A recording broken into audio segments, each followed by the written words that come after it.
year was 1941.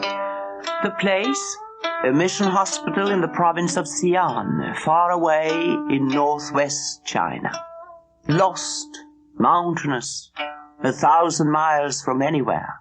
And the most astonished man in the whole of China at that particular moment was the British doctor in charge of the hospital, who thought he was dealing with a sick Chinese woman. Nurse! Nurse! Where are you? Come and listen to this. Now, hurry! Yes, doctor. What is matter? She dead. Dead? No. Not yet. But she's supposed to be Chinese, isn't she? Wait.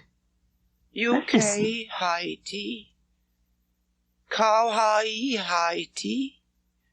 She's been raving like this since those peasants found her in a field, brought her here to die. We were certain that she was Chinese. But listen. Do you hear that? It's unbelievable.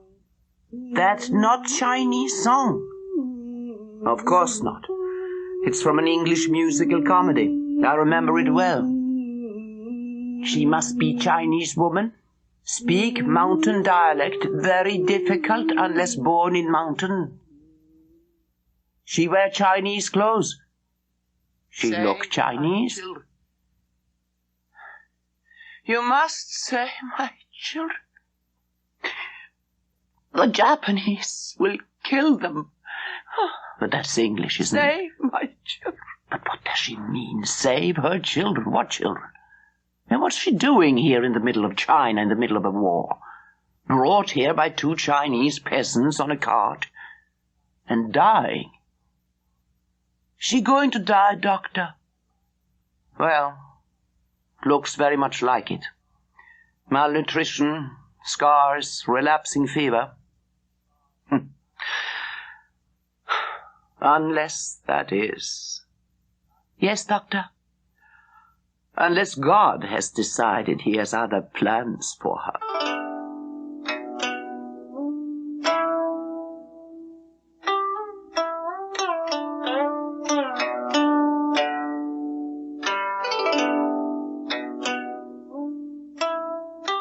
And obviously God did have other plans for Gladys Aylward, because that was the name of the strange young woman who had arrived at the doors of their mission hospital. Or perhaps from the very beginning Gladys herself decided that God had better have other plans for her, for she always believed strongly that God helps those who help themselves. Gladys Aylward couldn't remember when she first decided that she must become a missionary. But the idea grew until it became an obsession. And then the obsession became a firm conviction that she must become a missionary in China. She'd been born in Edmonton, North London, Cheddington Road, a row of red brick houses, lace curtains, a happy childhood. Her father had been a postman. She'd gone into service as a parlour maid. But she always attended church regularly, went to Bible classes. And one day, absolute bliss, she was accepted as a probationary student at the China Inland Mission, surely the first step to become a missionary there. She was then 26 years old, very small and slender, a neat figure, an oval face, dark hair parted in the middle. But 3 months after she started her course, her dark brown eyes took on a worried look when the principal, a tall, thin, scholarly man, asked her to come to his office. "You've been with us now for 3 months, Miss Aylward." "Yes, sir." "Now, theology." "I wasn't very good at theology, was I, sir?" "No, you weren't.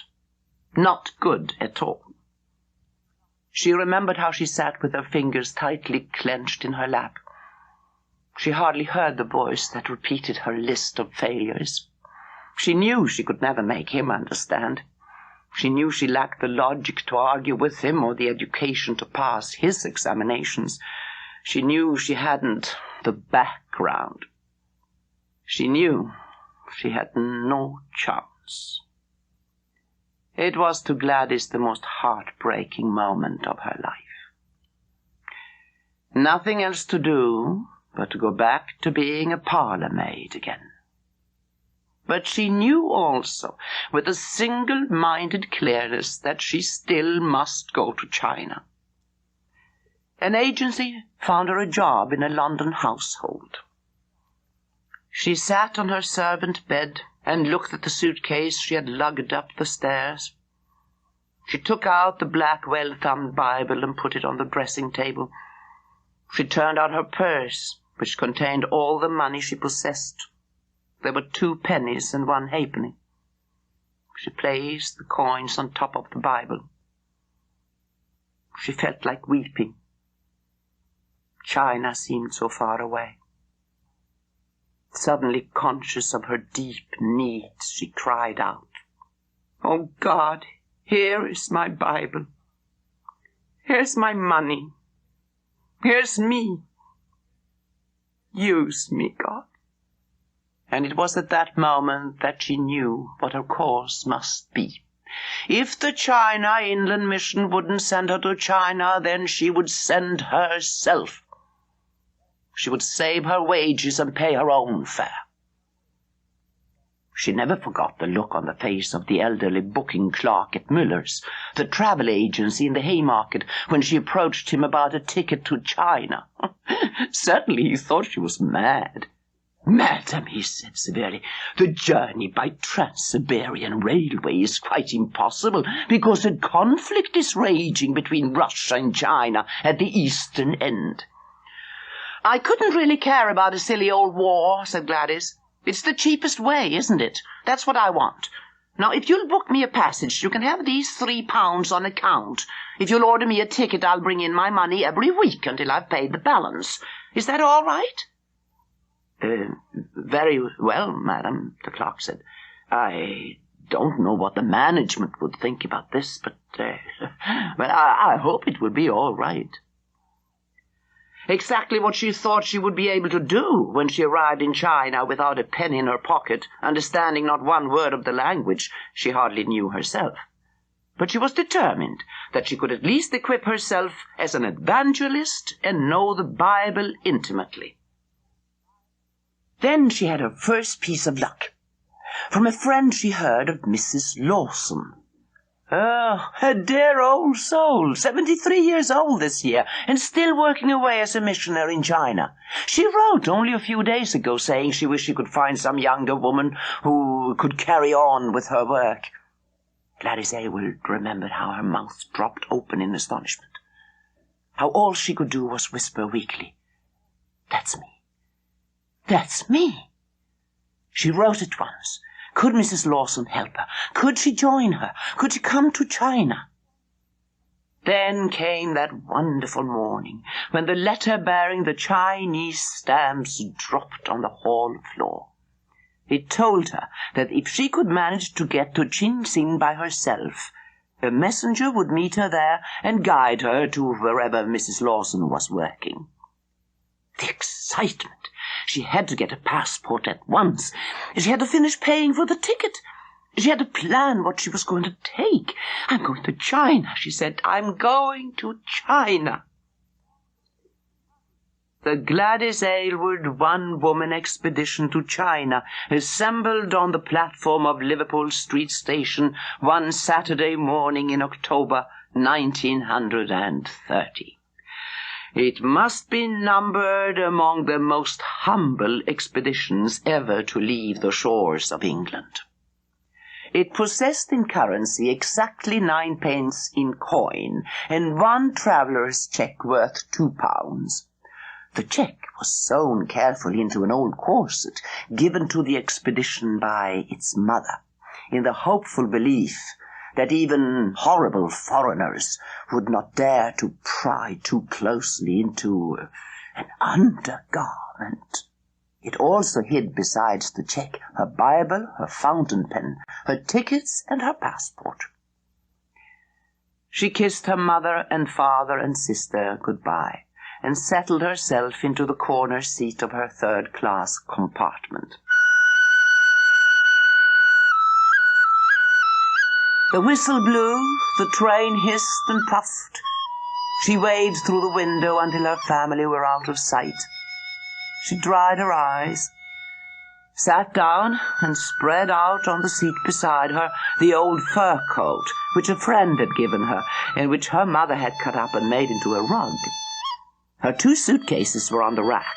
One contained her clothes, the other an odd assortment of tins of corned beef, fish and baked beans, biscuits, soda cakes, meat cubes, coffee essence, tea, and hard-boiled eggs.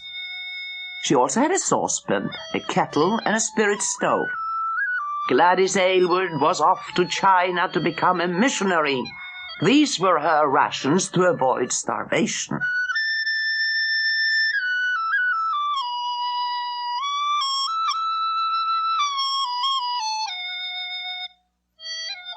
Across Europe, the train chugged on day after day, across Germany and Poland to Moscow, and then out across endless plains and forests, across Siberia, skirting Manchuria, and avoiding the battle zone before reaching Vladivostok.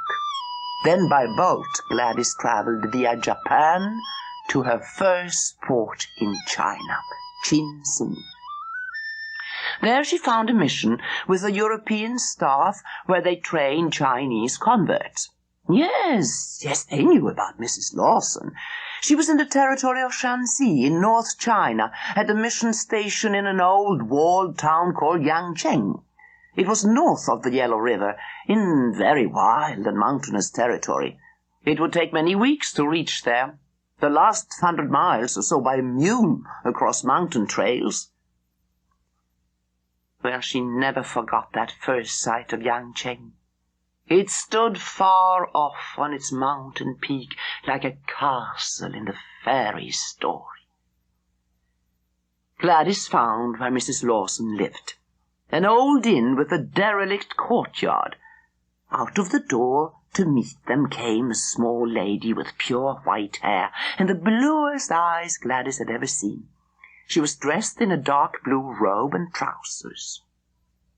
"Well, and who are you?" "I'm Gladys Aylward.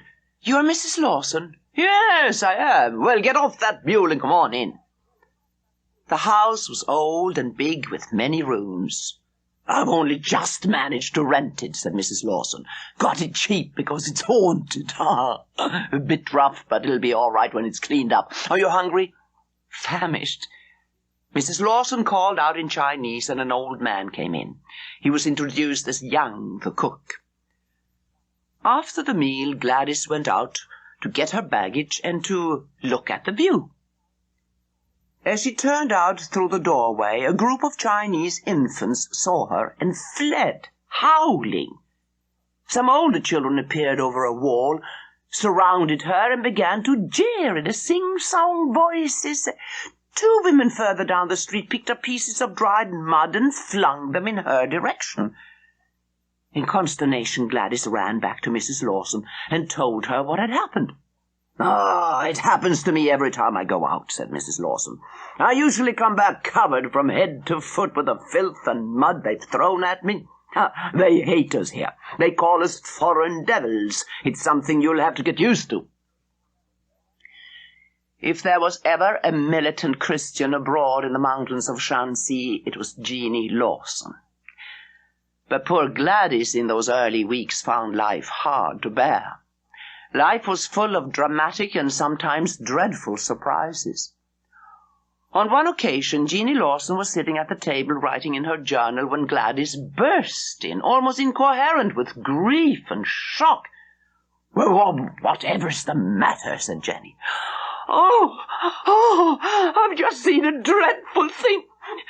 They've killed a man in the market square with a sword." "Well?" "But they cut off his head with a sword." "It's the law for certain crimes. He was probably a bandit or a thief or a murderer. He must have been tried before the mandarin. If they're found guilty, they chop off their heads straight away." "Oh, but it's horrible." Did you expect things to be the same in China as in England? No, but... Listen to me, Gladys Aylward. You haven't come here to China to alter their laws. They'll throw the body down the mountainside where it'll be eaten by wolves and vultures. There'll be no Christian burial, understand that. And they'll stand their head up on the city wall so that everyone can see it. Oh, it's awful. So barbaric. Yes, it's barbaric. Sometimes they won't have an execution for months. Then suddenly there's a batch and the whole wall's lined with heads. You may as well get used to it. There are lots of things in China you'll have to get used to. We'll try and change these things through the love and wisdom of Jesus Christ, by making them understand truth and justice. But we won't do it by running home crying our eyes out. There were many other hard lessons Gladys had to learn. But actually it was Gladys herself who gave Jeanie the great idea. At the time they were walking back up the slope which led to the west gate. The mule track passed in through the east gate and out through the west. At nightfall all gates were locked, and mule trains arriving after that hour were refused admittance to the city. The early mule trains were already coming through the gates. As they passed by, Gladys said, "If we only could talk to these men, they'd carry the Christian message for hundreds of miles through the province, wouldn't they?" Jeanie Lawson walked on without a word for several paces. Then suddenly she turned to Gladys. "You've put your finger right on it," she said. "That's it. We'll open an inn." "Open an inn?" "Of course. Now, why didn't I think of it before? Our house was built as an inn in the first place hundreds of years ago. With plenty of rooms. We've got a cook. It's quite easy to feed them." "But we didn't come here to be innkeepers." Don't you see what I'm after? Once we've got them inside, we can tell them stories of the Gospels, the Chinese love stories. All the inns offer roughly the same service, a bed and food. We can charge the same price. But as an added attraction, we shall tell them stories. It's a wonderful idea." At first doubtful, Gladys was carried along on the flood tide of Jeanie's enthusiasm. The roof was mended, the large courtyard cleaned out, new doors were fixed to the rooms, large quantities of millet and maize and vegetables were stored. "A name," said Jeanie. "We must have a signboard outside the house giving the name of the inn. They all do." "I suppose we could call it the Red Lion or the White Hart," said Gladys. "Though I think my mother would be a bit shocked if she thought I'd come all the way to China to work as a barmaid in the Red Lion." "It must be a happy name," said Jeanie. "Let's have a title with happiness in it. How many happinesses are there?" I don't know. Dozens, I should think. Love, tolerance, truth, beauty, devotion. How many is that? 5. And the Chinese have a saying that the 6th happiness is the one you find inside yourself. "I've got it," she said. "A wonderful name. The Inn of the 6th Happiness." A few days later the inn was officially opened, and now they had to find their customers. Yang was dispatched up to the city gate to find a few muleteers and bring them to the inn. 10 minutes later he returned, bringing only one frightened Chinese. Yang had explained that the foreign devil ladies offered clean accommodations, good food, and, as an extra attraction, stories, which were to be told free of charge. Where else in the province of Shanxi could he expect such a bargain? What did he fear? Was not he, Yang, an old and respected Chinese, living with the foreign devils? He hadn't been bewitched. Reassured, the muleteer fetched his comrades. Yang brought in the steaming pot of food and ladled it into their basins. They ate hungrily and agreed that it was good food. But when Jeanie Lawson and Gladys entered, the muleteers looked anxious. "Don't be afraid," said Jeanie cheerfully. "I'm going to tell you a story which you'll enjoy. It's about a man called Jesus Christ. He lived long ago in a faraway country called Palestine, and it was a hard life, just as yours is, with not much food and endless hard work. The inn was open. The storytelling had begun.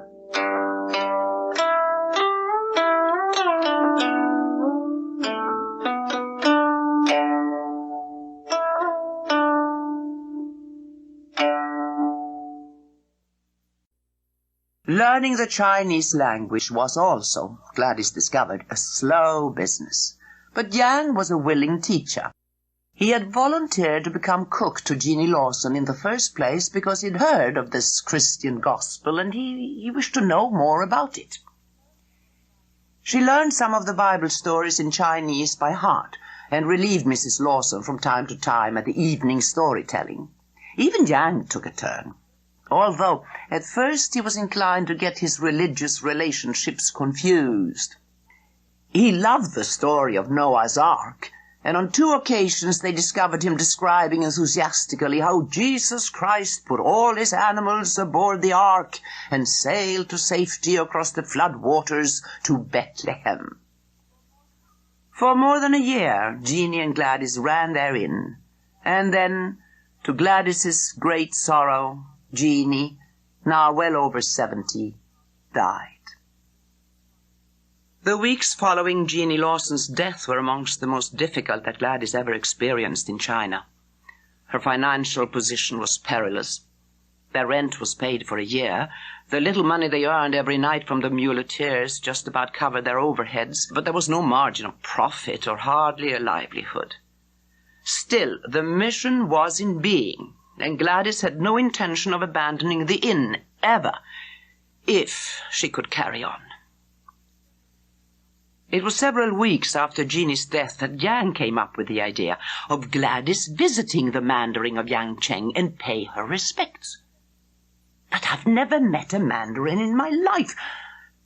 I don't know what to say to him. How many times do you bow? Who speaks first? But you go and find out these things, and I'll consider it. Yang did find out. A woman had no status in Yangcheng. A foreign devil missionary had even less. The Mandarin of Yangcheng was a powerful figure.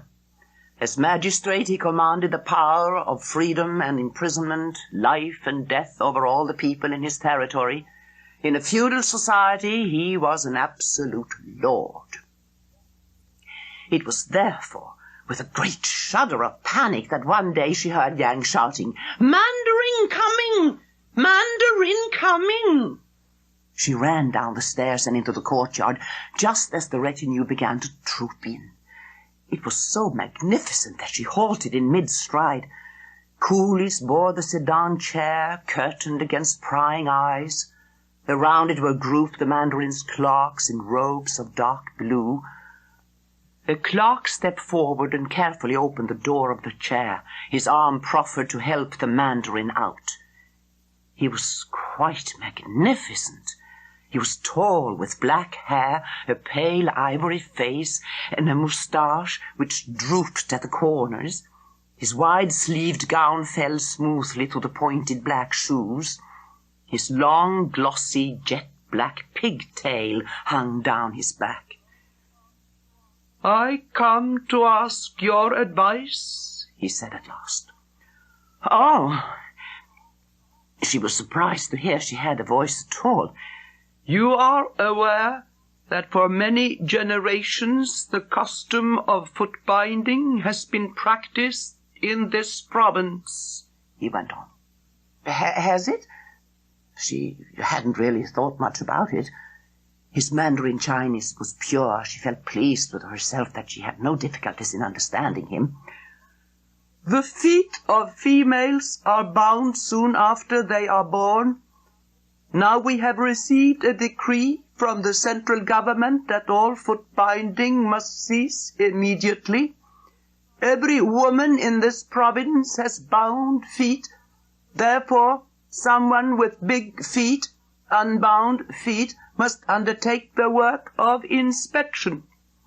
Obviously, no man can do this work. It must be a woman. You have friends in the outside provinces who would know of such a woman with big feet? Will you write to them and ask them if they could send such a woman for this purpose? I will do that with pleasure. A momentary flutter of panic gripped her as she realized she didn't know anyone in all China with or without big feet. It is not a well-paid position. The wages will be 1 measure of millet a day and a small sum to buy vegetables. A mule will be supplied to make the journey out of the lonely villages, and a guard of 2 soldiers will accompany this female. You will find such a woman for me. She is most necessary. I will do my best, repeated Gladys. She bowed again. Everyone bowed to everyone else. It was all very polite. The Mandarin got back into his sedan chair, and the deputation moved out of the courtyard. In an effort to obtain a female foot inspector, Gladys wrote letters all over China. The replies were identical. Firstly, any suitable girl with big feet could not speak the Shanxi dialect. Secondly, she could not or did not wish to ride a mule. Thirdly, she did not wish or was not able to exist on a diet of millet.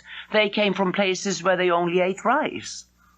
The girls, it seemed, were not prepared to face a diet of millet for all the mandarins in Shanxi. Approximately 2 months later, complete with his followers, the Mandarin swept once again into the courtyard of the Inn of the Six Happiness. His face was angry. You have not found a woman. I'm still trying. With contemptuous flick of his fan, the Mandarin silenced her. Then it must be you who becomes foot inspector, he announced. Me? Me? You have big, unbound feet. You live here. You will do it. As he talked, Gladys had a marvelous idea. A mule taking her out to the most distant villages. A guard to protect her. It was an opportunity for her to visit every part of the province, preaching wherever she went. But would he allow this? You must realize, Excellency, she said, that if I accept this position, I shall try to convert the people of this province to Christianity wherever I go. There was a short silence. Maybe she had been impertinent. Then he said quietly, I care nothing for your religion or to whom you preach. This is a matter for the conscience of each individual. But it is most important that you should become my official foot inspector. She bowed low. I'm anxious to be of assistance, she said. I will gladly accept the position. She never forgot the first village at which she arrived as official foot inspector. She did not quite know what to do. She walked across the square towards the first small house she saw. The crowd gathered behind her. She went in through the open door. The house was clean and neat. A small, dark-eyed girl, aged about 3, clung to her mother's trousers and looked nervously up at Gladys. A single glance was sufficient to tell that her feet were bound. That one, said Gladys loudly. Unbind her feet. Frightened, the mother hesitated. Come on now. Hurry up. If God intended little girls to have horribly stumpy little feet, he'd made them like that in the first place, wouldn't he? The mother took the child on her lap and began to undo the bandages, revealing tiny white feet with toes bent downwards and up into the soles. Look at those feet! Disgraceful, absolutely disgraceful. She knelt down and gently prised the toes up and away from the sole. The child regarded her with wide, timid eyes. There, 5 little piggies all ready to go to market." She massaged the foot tenderly. Suddenly there was a little giggle from the child. She wriggled with delight. The spell was broken. One of the neighbors rushed off to the next house to explain what had to be done, and the news went round the village before Gladys had finished her first treatment. As she proceeded, she soon found housewives exhibiting all their little girls with unbound feet. The soldiers' repeated order, "Unbind feet or go to prison," played a large part in this social reform, but it worked. As the Mandarin's official foot inspector, Gladys had made good. These for Gladys were the years of endless content, with the Inn of the Sixth Happiness as a base, and a small Christian community growing up around it. Her wanderings through the mountains were always adventures. The weeks passed into months, and the months into years, and there was a harvest of happiness to be gathered from each day. There were, of course, occasional crises. That day, for example, when a message from the prison governor announced that a riot had broken out in the prison. "You must come at once," said the messenger urgently. "It is most important." Gladys stared at him. "But what's the riot in the prison got to do with me? It can't have anything to do with my foot inspection. You must come at once. It is an official order." He hopped from one foot to the other in impatience. "All right," said Gladys, "I'll come." The outside wall of the prison flanked the main street. From the other side came a terrible noise. Screams, shouts, and yells. The governor of the prison, small, pale-faced, his mouth set into a worried line, met her at the entrance. Behind were grouped half a dozen of his staff. "The convicts are killing each other," he said. "So I can hear. But what am I here for? I'm only the missionary woman, the foot inspector." "You must go in and stop the fighting." "I must go in? Me? Me go in there? Are you mad? If I went in there, they'd kill me." "But how can they kill you? You tell everybody that you have come here because you have the living God inside you." The living God? Living God? "You preach it everywhere, in the streets and villages. He promises you eternal life. You say that. If you preach the truth, if your God protects you from harm, then you can stop this riot." Gladys stared at him and began to think. "It's true.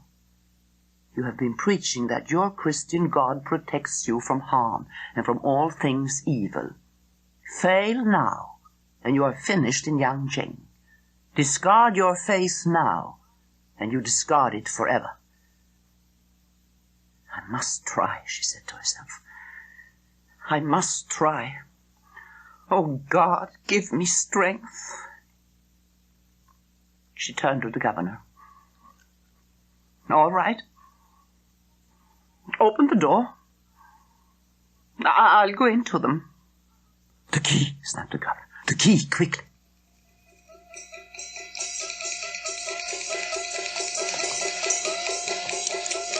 The immense door swung open. She heard the key turn behind her.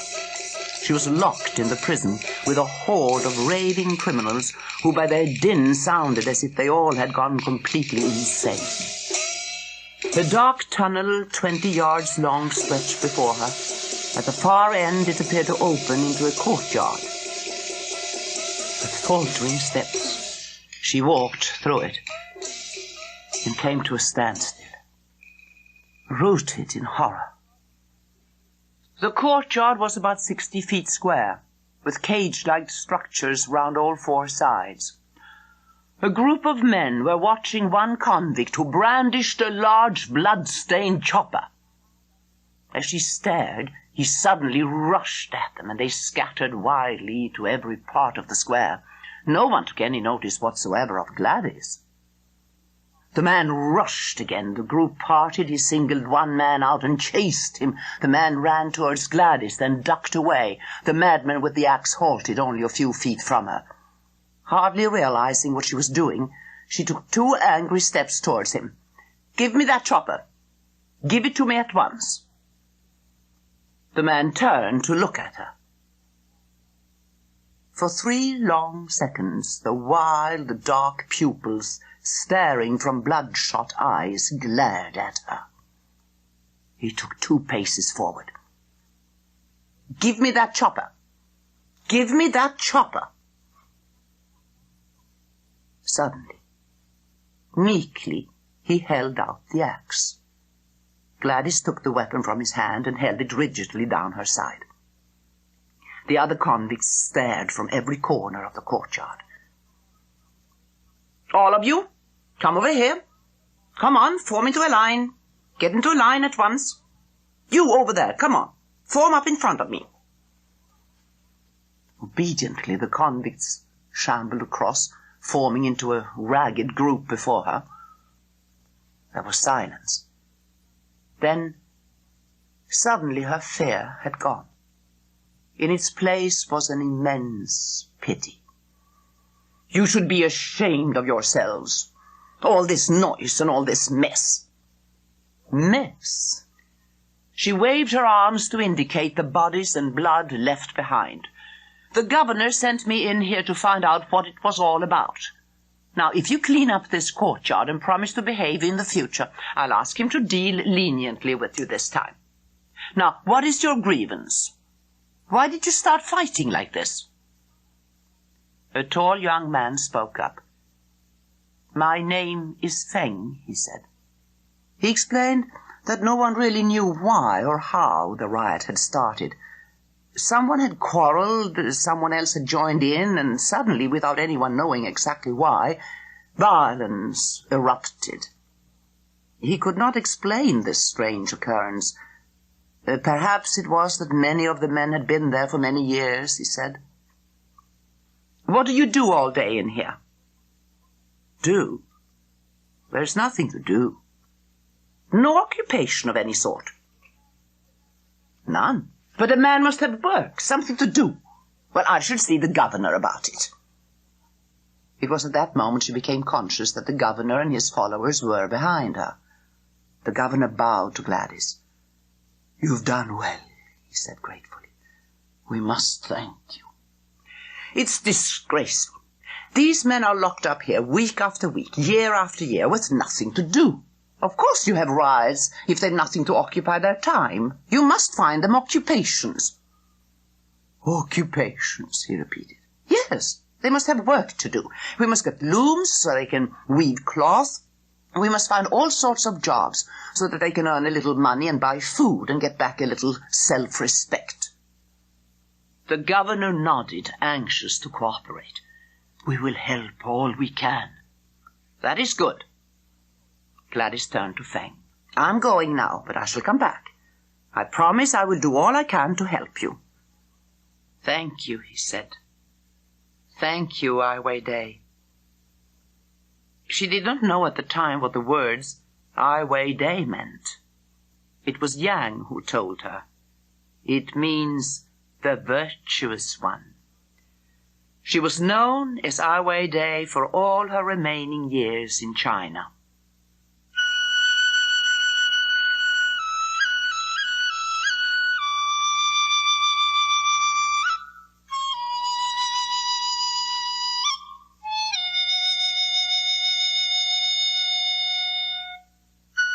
It was during these years that Gladys began to collect her small family of orphans.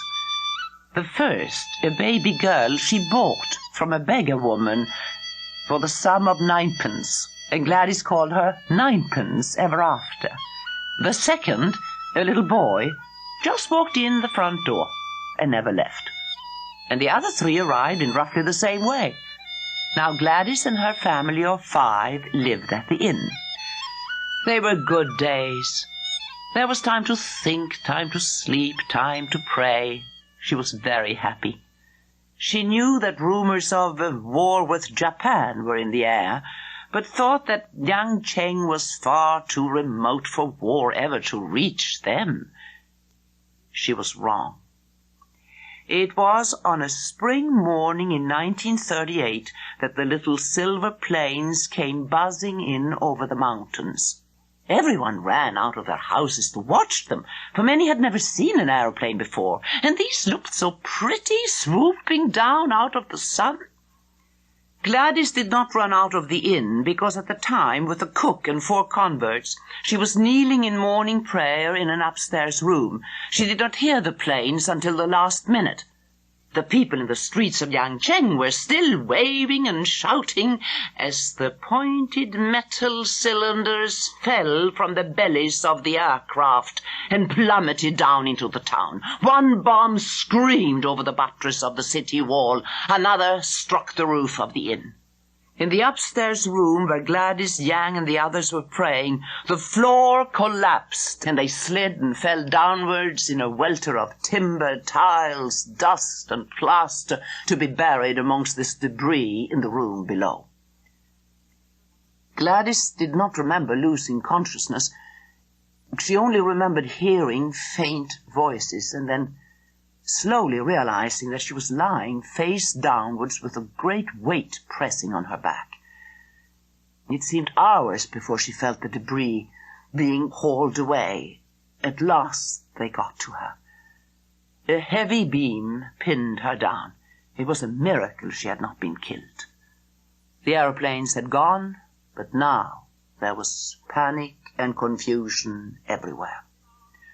"In the town it is dreadful," one man was crying. "We must go and see how we can help them," said Gladys. "Now stop that moaning and come and lend me a hand."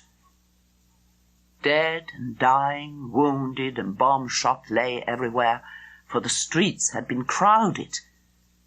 No one seemed able to take charge. So Gladys did. "I need all of you," she snapped angrily. The surprised townsmen stared at her, then obediently followed her instructions. "Now get to work. Start clearing this rubble. Get the wounded under cover. Fetch sheets to make bandages. We need hot water. Hurry, now hurry." She was still working with the wounded amongst the debris when the Mandarin found her. On the spot, they set up a relief committee. They organized burying the dead, helping the wounded, collecting and distributing food, and clearing the streets. The Mandarin had other disturbing news. "Reports are that the Japanese are advancing on Seychal," he said. "From Seychal they will almost certainly march towards Yangcheng. I understand that they are not a merciful people." "Well, we've several days before they arrive," said Gladys. "We ought not to waste any more time. When they come, all our people can take refuge in the mountain villages." The people of Yangcheng gathered up their possessions. The Japanese entered a deserted city. Gladys, with her small Christian community, left for a tiny village which lay several miles away to the south. There they lived until the Japanese left Yangcheng and it was safe to go back.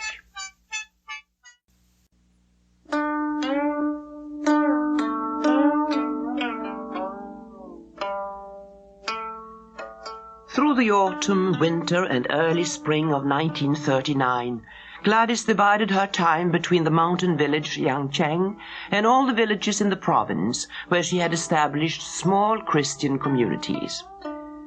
It was a dangerous and troubled time, and in that spring of 1939, the news that the Japanese were moving back through the mountains again sent a wind of panic blowing through Yangcheng. The orders of the Chinese Nationalist Army were harsh. Take to the hills, live in the caves and mountains, grow your crops in every fold and valley where you find fertile earth. Prey on the invader like locusts.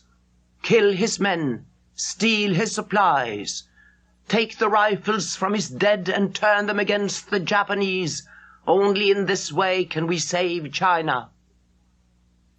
It was against this background of fear and desolation that the Mandarin called Gladys to see him.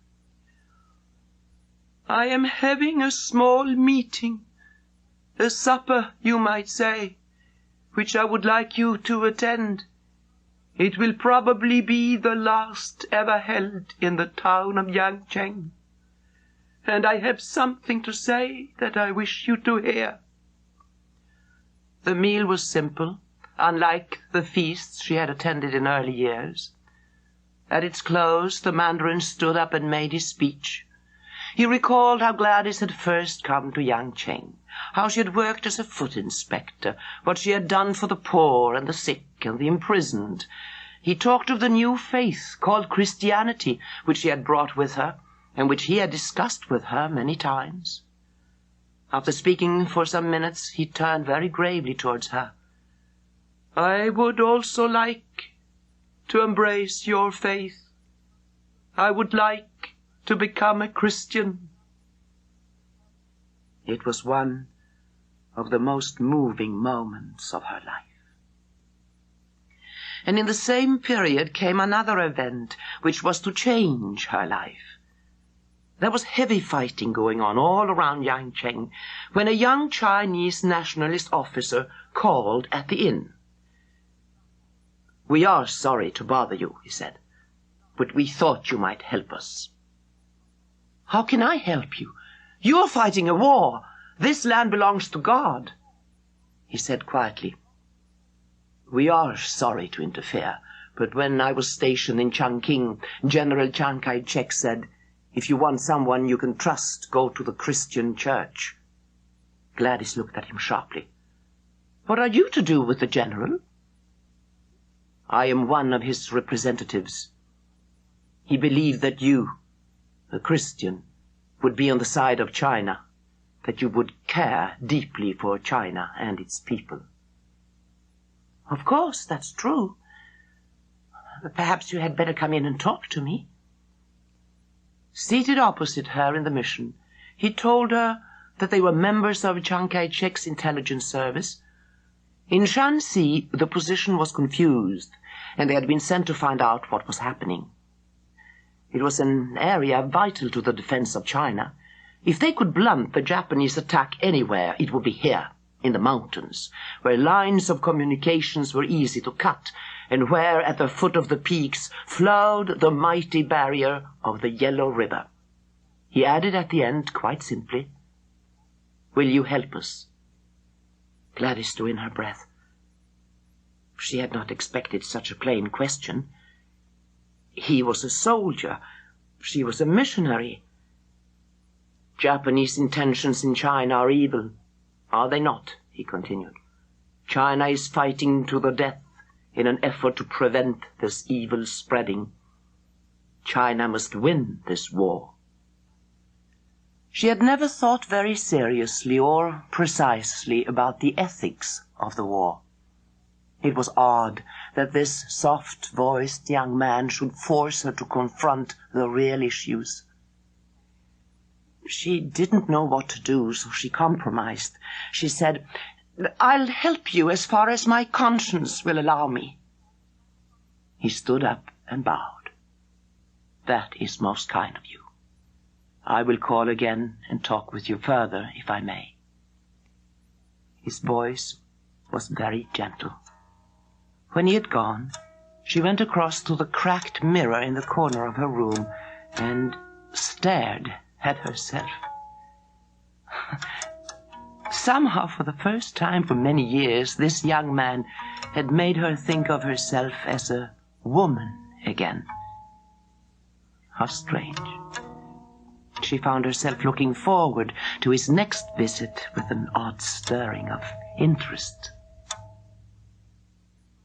He came one evening before she was setting off for a village deep in the mountains, a very lonely and difficult trek. She told him about it, wondering why he seemed perturbed as she described her route. "Aren't there bandits in those mountains?" he asked. "Yes, yes, lots of bandits." "And you mean to travel alone?" But I usually travel alone. The bandits are my friends, my parishioners. It must be very dangerous, and the passes are steep. If you fell and broke a leg or injured yourself, you could lie there for days, and no one would ever find you. Gladys looked at him with puzzled eyes. In all the years she had been in China, no one had ever shown the slightest concern for her personal safety. Now this charming, good-looking young man seemed seriously worried. It was very unusual. She decided she liked it. Well, I shall be all right. I'm capable of looking after myself. Please take care, he said. Please take care. She was a week away in the mountain country, and when she got back, Linan, for now she knew his name, was waiting for her. His relief was quite plain. His visits became more and more regular. They became good friends. They were the same age. Both had eager, inquisitive minds. He talked to her about China. He told her of its traditions and culture, of its beauty and its spirit. He opened for her a new window on a country she thought she knew intimately already, and yet, after he talked, she realized she hardly knew it at all. Each time they met, in the weeks that followed, the immense gulf between their separate worlds grew narrower. If she was falling in love, she reasoned, then it was God who allowed it to happen. In 2 of the villages Gladys visited, she had found Japanese troops billeted. She had paid small attention to their presence and gone about her business, ignoring them, and they had ignored her.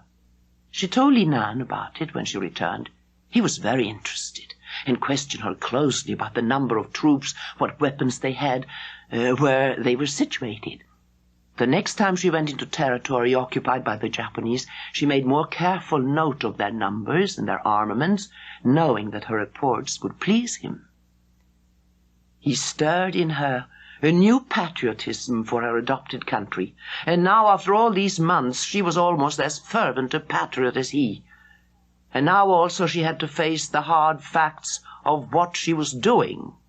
If she could bring back information of military value, pass through the Japanese lines unhindered and unwatched, and so help to defeat the common enemy, then she would do these things.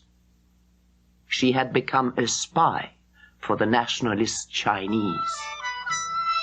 The Chinese clung grimly to the territory around Yangcheng and the larger city of Seichao through the autumn, winter, and into the early spring of 1940.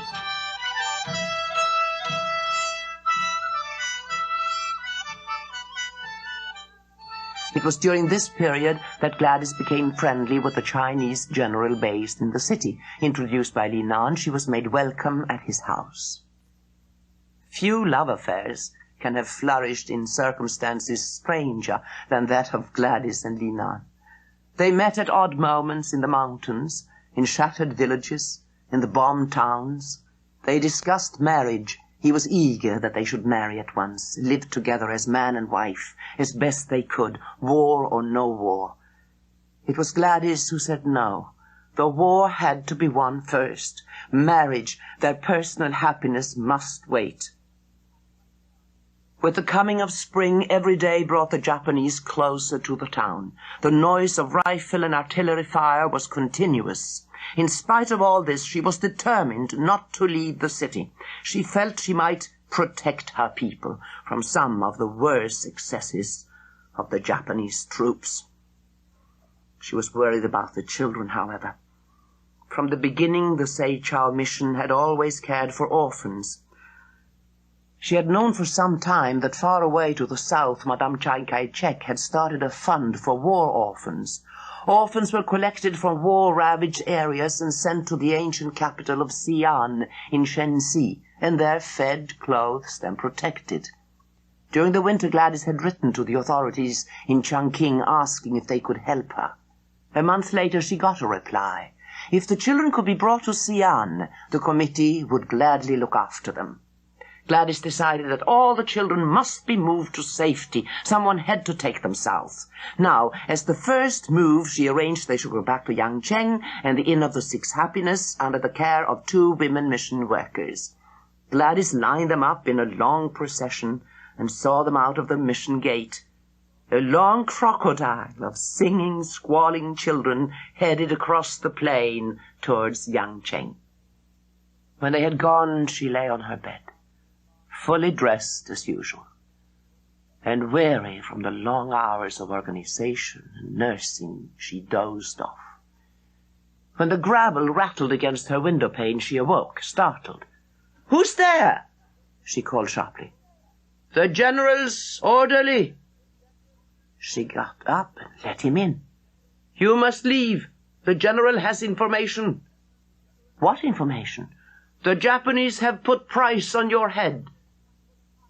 The orderly fumbled in his tunic pocket, produced a piece of paper and handed it to her. "Those leaflets are being pasted up in the village outside Seijiao.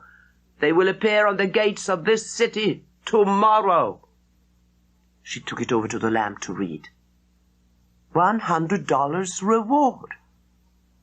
$100 reward will be paid by the Japanese army for information leading to the capture alive of the small woman known as Ai Weiwei. The price on my head. Huh? They must be mad. Offering $100 for me. They know you have spied, Ai Weiwei.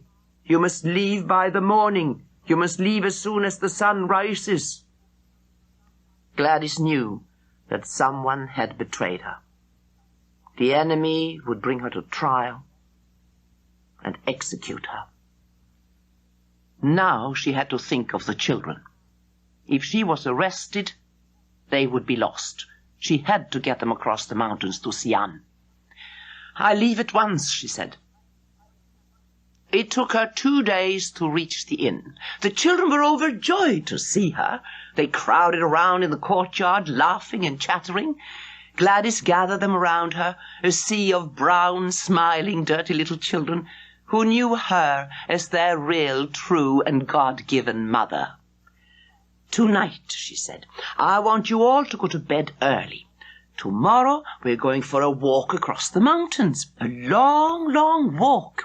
You must get up early and tie your bedding into a roll and take your bowls and chopsticks with you." There was a burst of cheering. A long walk to anywhere was an adventure. Gladys went back along the main street towards the Mandarin's house. He came out to greet her. "Ai Weiwei, it is good to see you," he said gently. "It is good to see you also, but now I have to leave Yangcheng." He listened gravely as she told him of her decision to try to reach Xi'an across the mountains with the children. She could see that he was very perturbed. "I have heard that the Japanese armies hold the mountain passes and have reached the Yellow River. You will have to cross their territory. It will be very dangerous." "We shall stay away from all the known trails." "With 100 children?" "Yes, with 100 children. I dare not leave one behind." "That is true," he said sadly. "You have money, food for the journey?" "No, but as I've said to you many times, God will provide." "On this occasion at least, let me act as his agent.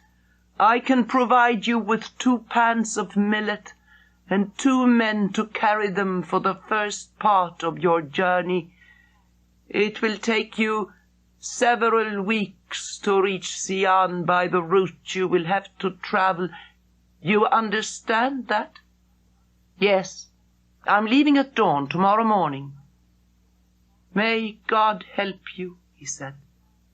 "May the good fortune you deserve be yours."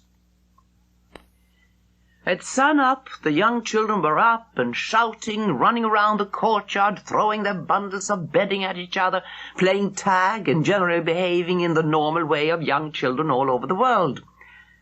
With the aid of her child Ninepence, Gladys tried to sort them out.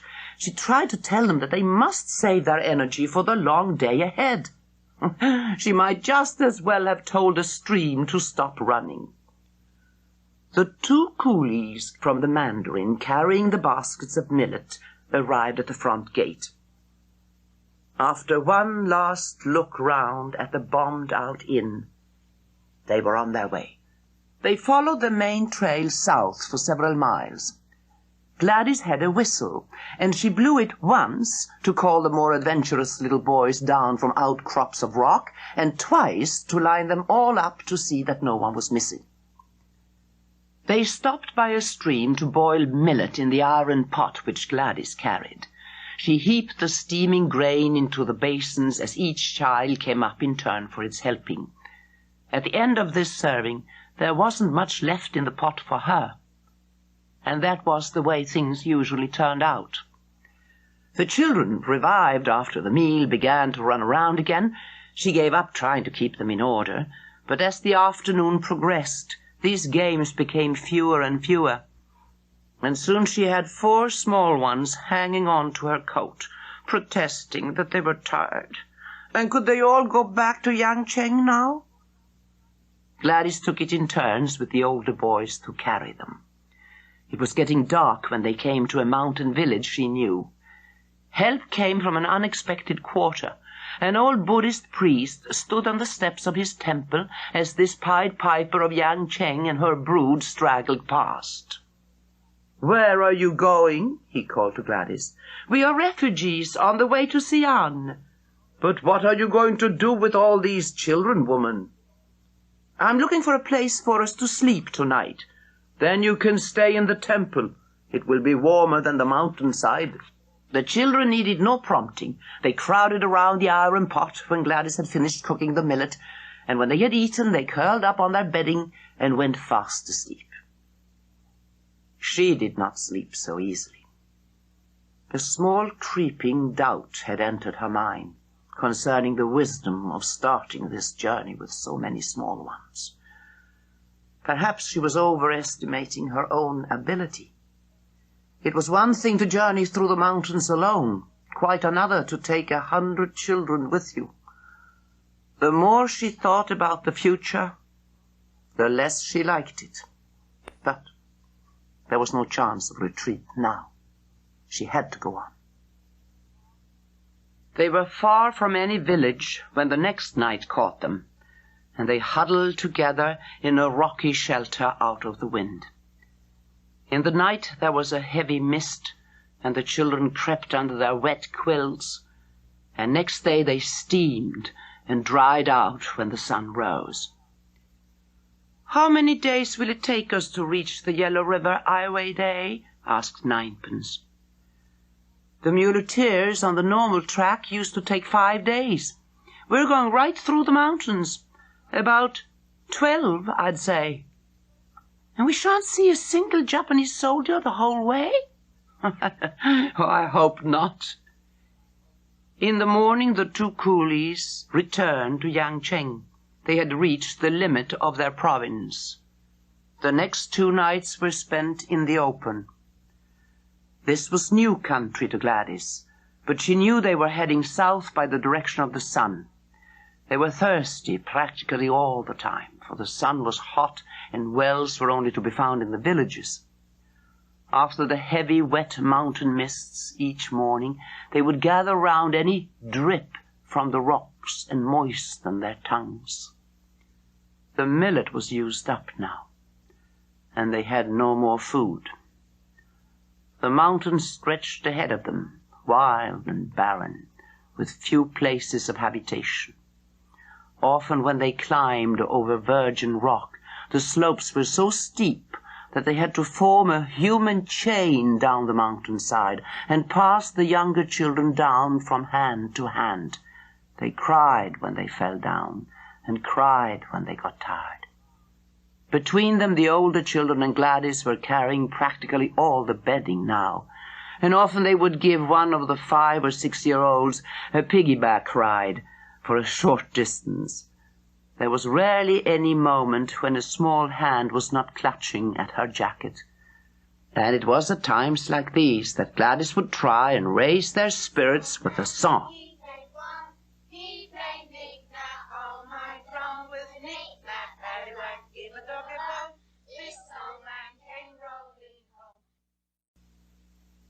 On the 12th day they came out of the mountains and down the foothills towards the Yellow River. As usual at this time, the small children's voices were a constant background of complaint. "I wait day, my feet hurt. I wait day, I'm hungry. I wait day, will you carry me? I wait day, when shall we stop? Children! Children, look over there! The town of Wanku, and beyond it, look, the Yellow River. See it shining? But it is so far away, Highway Day, and we're so hungry. In the village of Wanku, they'll give us food, and then we'll arrive at the Yellow River. And when we cross that, we'll all be safe. Now let us sing our song as we march down to the town." He played one, he played knick-knack on my drum with knick-knack, paddywhack, give a dog a bone. They followed the road which led down from the foothills to the town, which had been badly bombed. The children ran from house to house, their shrill voices echoing in the courtyards. There was no one there. Then 2 boys reported that they had found an old man. Gladys hurried up to him.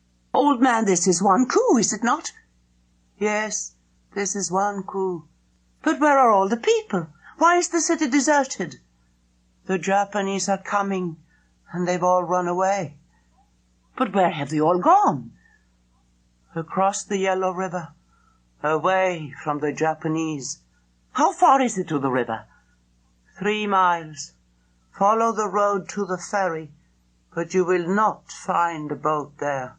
The Japanese are coming. Go back to the mountains, woman. They are the only safe places." "No, no, we are going to Xi'an." She blew her whistle twice, and the children lined up around her. "Come on, children. We are going on. We are going on."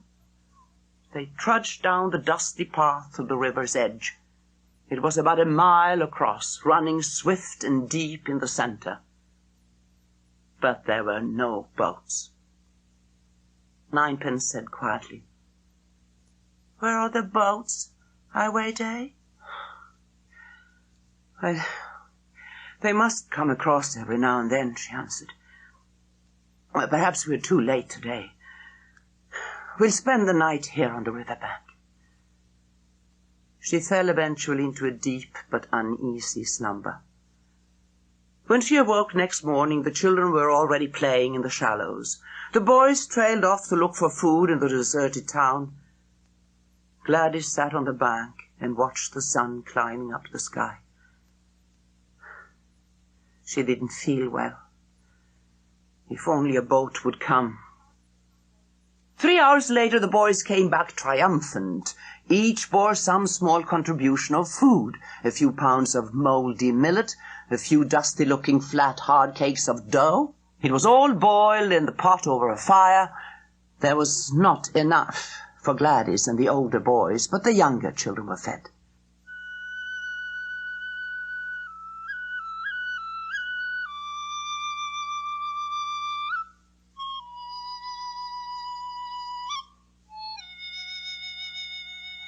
The sun rose high, and still no boat moved on the surface of the river. The boys went off to search for more food along the banks. There were a few scattered houses there. She sat quietly watching the children, half alert for the distant rifle fire that would herald the approach of the enemy. The boys came back with a few more scraps of food, which she hoarded for the next day. That night the children huddled together on the bank of the river and whimpered before they went to sleep. "Highway Day, we're hungry. Highway Day, when are we going to cross the river? When are we going to cross the river, Highway Day?" She comforted them as best she could, and one by one they dropped off to sleep. Gladys lay on her back and looked up at the stars. Somehow it was easier at night. They ate the last crumbs of food on the 3rd day at the bank of the Yellow River. On the morning of the 4th day, even the youngest children had caught the mood of despair. It was then that Ninepence said, "Ai Day, do you remember telling us how Moses took the children of Israel to the waters of the Red Sea, and how God commanded the water to open and they crossed in safety?" "Yes, I remember." "Then why does not God open the waters of the Yellow River for us to cross?" She looked wearily at the pretty childish face, the innocent wide eyes. "I'm not Moses, Ninepence," she said. "But God is always God, Ai Day. You have told us so 100 times. If he's God, he can open the river for us." For a moment she did not know what to say, how to tell a hungry child on the banks of an immense and wide-flowing river that miracles were not just for the asking. How to say, perhaps we are not worthy of a miracle. How to say, although I can face a mortal enemy wherever he may beset me, I cannot open these vast waters. I have no power other than the power of my own faith. She said instead, "Let you and I kneel down and pray, Ninepence, and perhaps soon our prayers will be answered." At that moment, the thoughts of the Chinese nationalist officer commanding the patrols scouting on the side of the river were suddenly alerted. He heard a noise. An odd noise. A far-off, high-pitched sound, wavering and uncertain. But wait, this sounded almost like singing. Faint and far away, high and monotonous, the piping of many children. Were there children left in the villages on this side of the river? He mounted a slight rise in the bank, crawling carefully to the top. He raised himself to see better. It was an astonishing sight. A great crowd of children were assembled on the bank, all seated in a circle and singing loudly. Some smaller ones were splashing and jumping in the shallows. He motioned his men back with a hand signal. "Wait here," he said. "It may be a trick." The Japanese had driven refugees before them on many other occasions. And who were these children? As he walked along the bank, he could see that they were Chinese children, all right. They saw him and raced towards him, shouting with delight. "Ai Day," they screamed. "Here's a soldier! Here's a soldier!" The young officer noticed the small woman sitting on the ground. She was thin, hungry-looking. She got to her feet. With a shock of surprise, he realized that she was a foreigner. "Are you mad?" he said. "Who are you?" "We are refugees trying to reach Xi'an." "This will soon be a battlefield. Don't you realize that?" "All China is a battlefield," she said. "Are you in charge of these children?" "Yes, I'm in charge of them. We're trying to cross the river." "You're a foreigner?" "Yes, I'm a foreigner." Her eyes were exhausted. Plainly she was sick. "I think I can get you a boat. It will need 3 journeys to take you all across, and it is dangerous. If a Japanese plane comes over when you're halfway across, there will be little hope." "Thank you, but we must cross the river." He inserted his fingers in his mouth and whistled loudly 3 times. From across the river came 3 answering whistles. 2 figures far away on the other bank pushed the boat into the water and began to row it across. "I cannot thank you enough," she said. "I thought it was the end of us when we couldn't cross the river." With shouts of glee, the children filled the boat. The soldiers ferried them rapidly to the other side. They returned, and more of the children piled in. On the third journey, the soldier helped the foreign woman into the boat with the last group of children. As the boat moved away from the bank, the officer called his men to attention and gravely saluted. He called, "Good luck, foreigner." They found a village 2 or 3 miles back from the bank of the Yellow River. The people were kind to them. Many hundreds of refugees had passed through, but they still found food to spare for the children. Gladys was told of a refugee train which ran from here towards Xi'an. In the evening she assembled the children. "You all know what a train is, don't you?" she said. There was an excited babble of conversation. No, most of them didn't know what a train was. What was it? They'd never heard of such a thing. Gladys demonstrated with sound effects, and ahs of delighted anticipation greeted her description. "Tomorrow you will line up with clean hands and faces, and anyone with a dirty face or dirty hands will not be allowed on that train." Her speech over, the children clambered into the bedding, chattering eagerly of the wondrous experience that was to befall them next day. They were all up at dawn, eagerly tying their bundles. Gladys blew her whistle, and with a great laugh and cheer they set off. 100 yards from the platform, the railway lines curved out of sight between a jumble of houses.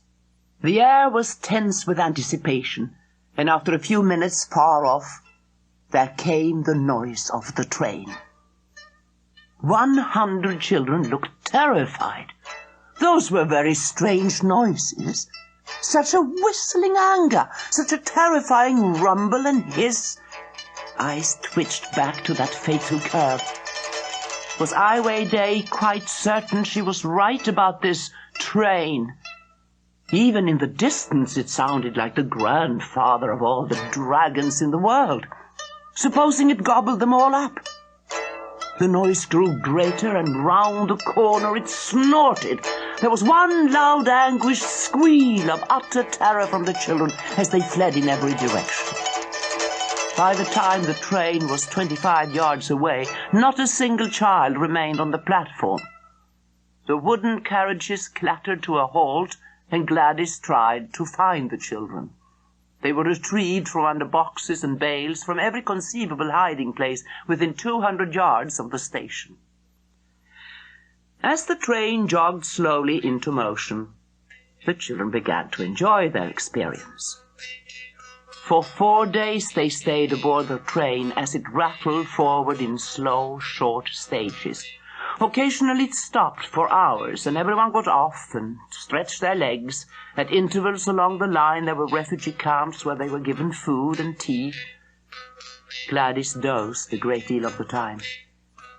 They had been almost 3 weeks on the road now, soaked by rains and chilled by the winds. She had slept badly and gone without food for days on end. At a small village the train stopped. It went no farther. An important bridge had been blown up. The mountains rose steeply ahead of them. They had to cross those mountains. They begged food in the village, and Gladys looked at the high peaks ahead. They frightened her. She didn't want to go on. She just wanted to stop where she was and rest. But they had to get to Xi'an. At first the trail ran upwards. They were all practically barefooted, and sharp flints cut their feet.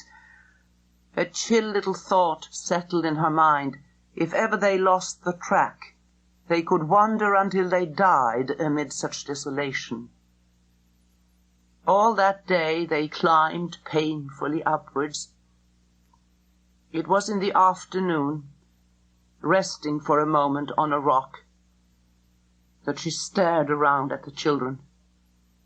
The 8- and 9-year-olds were still ahead, but a party of little ones with mournful faces were gathered round her, almost too dumb to plead to be carried or be given food or drink. It was then that Gladys felt tears flowing down her cheeks. She tried to flick them away, but they only came faster, faster and faster, and soon she was sobbing aloud. Sobbing from sheer weakness and exhaustion, sobbing for all the children, for all China and all the world, so deep was her misery. At that moment, she had no heart to go on any further. She was convinced that they were all finished. They would all die in the mountains.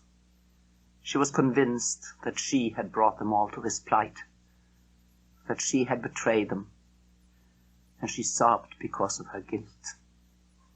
The children sobbed with her, and the little boys coming back down the trail stood open-mouthed, and then they too began to wail. For many minutes the sound of their distress echoed in the valley. When it was over, Gladys wiped her face with her coat sleeve and sniffed. The tears had cleansed her soul. She smiled at Ninepence, who crouched against her. A good cry is always good for you. Now that's enough, all of you. We'll sing, and while we're singing we shall march down the track to that big buttress of rock. So stand up, everybody, and no more crying. Let's see who can sing the loudest, shall we? 1, 2, 3. This old man, he played one. He played knick-knack on my drum with knick-knack, paddywhack, give a dog a bone. This old man came rolling home. This old man, he played two. He played knick-knack on my shoe. Next day they came down through the mountains and onto the plain. They reached a village just before dark. On and on they went, day after day, until they reached one of the holy mountain shrines of China, bombed but still very beautiful. And there, after a few days' wait, they caught another train to Journey's End, Xi'an. They got off, and Gladys said, "Now, as we march through the gates of Xi'an, we shall sing loudly." An old Chinese waiting outside the station lifted his head as she spoke. "Woman, you will never get into Xi'an. The gates are closed. No more refugees are allowed into the city." She did not believe him. She could not believe him. The mute faces of the children were turned up towards her. All these long weeks she had sustained them with the mirage of Xi'an. But it was true. It was terribly, ironically true. Gladys marched by herself along the road to the city. As she got closer, she could see that the walls were high and buttressed. The massive wooden gates were barred and shut. A watcher from the wall above shouted, "Woman, go away! The city is packed with refugees. No one comes into the city. Woman, go away!" She leant her face against the hard surface of the door and wept. So long a journey. And for this. She walked slowly back to rejoin the children, not knowing what to tell them. But they had good news for her instead. Representatives of Madame Chiang Kai-shek's organization had discovered them. They confirmed that it was impossible for them to stay in Xi'an. For the time being the city was closed, but arrangements had been made to care for the children at Fufeng, a nearby city. An orphanage and a school were open there. Now she felt very ill. She hardly remembered the journey to Fufeng. They marched in through the gates of the ancient Chinese city. A huge temple housed the orphans. The children were equipped with new clothes and shoes, fed and allotted places to sleep. Gladys was given a little room in the temple, and the children went backwards and forwards through it, coming in all the time to show off their new clothes. It was all rather hazy to her. She didn't know that she was half delirious when she decided she must go and preach. How and where, that didn't matter. She got up, took her Bible, and set off along the road. She didn't know where she was going and what she was doing. In a village some miles away, she stood in the square and decided her sermon would come from St. John. "Whosoever drinketh of this water shall thirst again.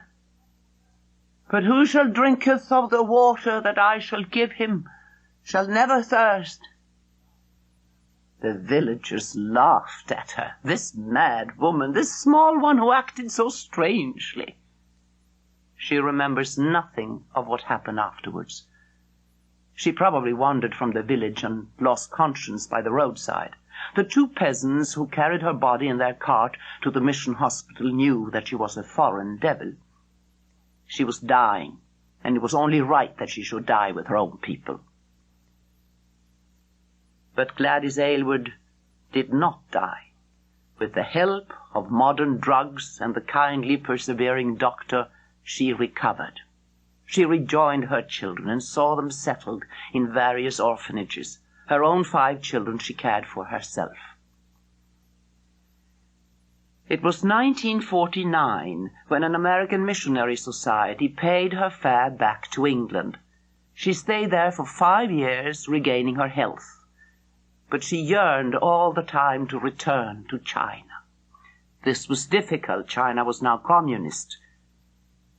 She settled eventually for Formosa, the island still held by the Chinese nationalists. She didn't know what she was going to do when she arrived, but in her terms, God had already settled that for her. She hadn't been there very long before she found an abandoned baby on her doorstep. She said severely, "Now, God, this is a bit too much. You've really gone too far this time. I'm afraid I've got to inform you, God, that I really can't look after any more little children. God, you can't expect me to start all over again with babies at my age." But God did expect her to start all over again. But then, of course, Gladys lost all her arguments with God. She probably never really expected to win one. So she started another orphanage and soon had another 100 children to care for.